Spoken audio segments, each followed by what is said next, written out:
Your phone was perfect. Then, right after the warranty ended, it started to lag. Your washing machine ran for years until 1 month after the guarantee, it died. Your printer swears it's out of ink when the cartridge is still half full. You've felt this. Everyone has. And you've always been told the same comforting little lie. It's just bad luck. It's not. Somewhere out there is an object so ordinary, you almost certainly touched one today. It looks innocent. It looks simple. But it's hiding a 100-year-old secret. Because once a group of the most powerful men in the world met in a locked room days before Christmas and made a decision. A decision about exactly how long the things you own are allowed to live. This is the story of the greatest scam you've never heard of. And by the end, you will never look at your own home the same way again. To understand the scam, you have to go back to a time when things were built to last. Real materials, real craftsmanship, products handed down like heirlooms. And one invention was the crown jewel of them all. A small, glowing miracle that dragged humanity out of the dark. When it first arrived, it could burn for 2,500 hours. Some pushed even further. In one small-town fire station, they switched one on in 1901. It is still glowing today, over 120 years later. Let that sink in. The ability to make these things last almost forever existed a century ago. So here's the question that should haunt you. If we could build them to last that long back then, why does yours burn out in a year? The answer is not science. The answer is money. And it begins with a problem nobody saw coming. Here's the trap at the heart of this entire story. Imagine you sell a product that never breaks. Sounds like a dream, right? It's a disaster. Because if your product lasts forever, you sell it to a customer once and never again. Decode the math.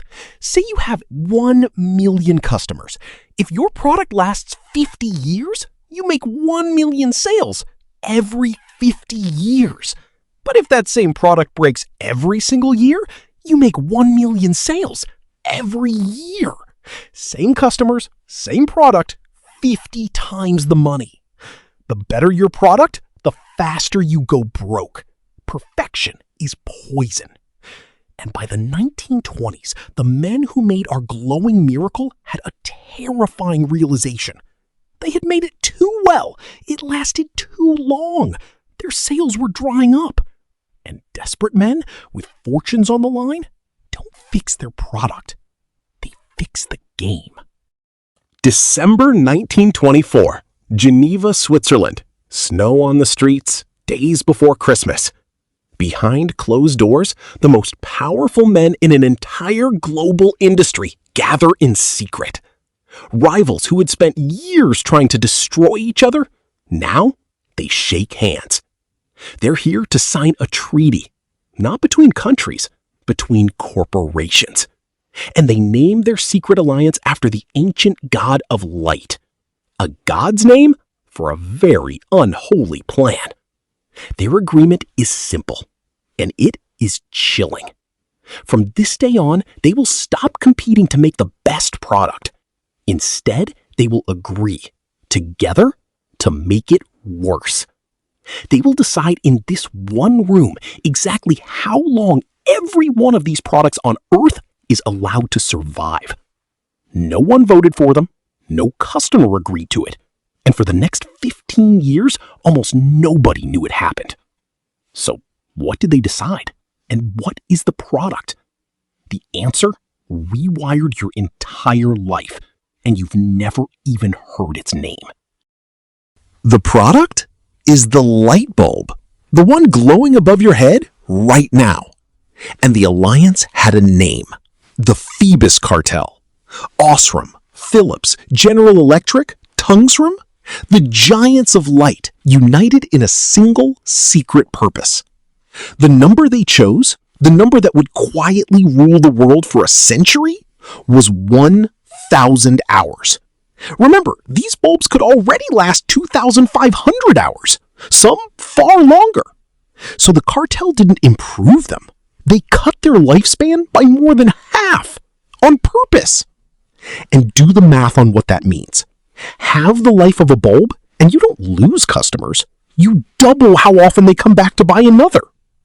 One decision in one room, and every household on Earth was quietly signed up to buy the same bulbs again and again forever.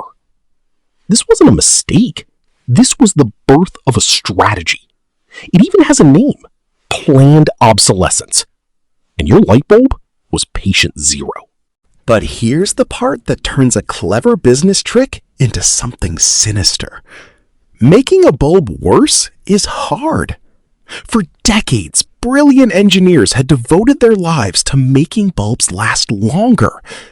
Now, those same engineers were ordered to reverse everything they knew to make their own life's work fail faster. And the cartel didn't trust them to do it, so they built a laboratory in Switzerland, a testing room. Rows of bulbs glowing in the dark, each one timed to the hour. If your factory made a bulb that lasted too long, you were fined. The rule? Half a Swiss franc for every 100 hours your bulb dared to survive past the limit. In 1 year alone, 1929, the cartel collected 304,000 francs in fines. A fortune just for punishing quality. And it worked. By 1934, the average bulb, which once lasted 2,500 hours, had been beaten down to just 1,200. They didn't only plan the obsolescence, they enforced it with fines on excellence. The Phoebus cartel finally collapsed in 1939 when the Second World War tore its members apart. So the story has a happy ending, right?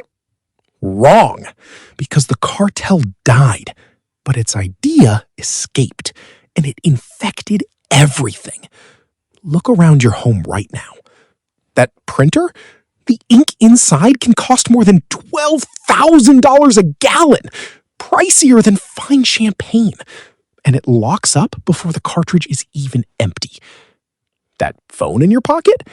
In 2017, one company was caught quietly slowing down its older models. The bill? A 25 million euro fine in France. A $500 million settlement in America. Another $113 million on top. And where do all these dead products go? In 2022, humanity threw away 62 million tons of electronics, enough to fill a line of trucks stretching all the way around the planet. $62 billion of gold, copper, and silver. Dumped. The 1,000-hour rule never ended. It just changed clothes. It moved from your lamp to your pocket. So the next time your phone slows down the week the new one drops, the next time your appliance dies 1 month after the warranty runs out, stop blaming your luck, because now you know the truth. It's not bad luck. It's a business model, one born in a locked room in Geneva 100 years ago and never switched off since. Here's the money lesson to carry with you. When a company can't sell you a product that lasts, it will sell you the same product again and again. Durability is the enemy of profit, so they engineer the failure and they call it normal. The most powerful thing you can do is simply see it. Ask how long something is built to last before you buy it. Repair instead of replace, and reward the companies that still build things to survive. Because a bulb switched on in 1901 is still burning today. Proof that they always could have made it last. They just chose not to. That's the money behind the magic. If this changed how you see the things you own, subscribe. We'll see you in the next one.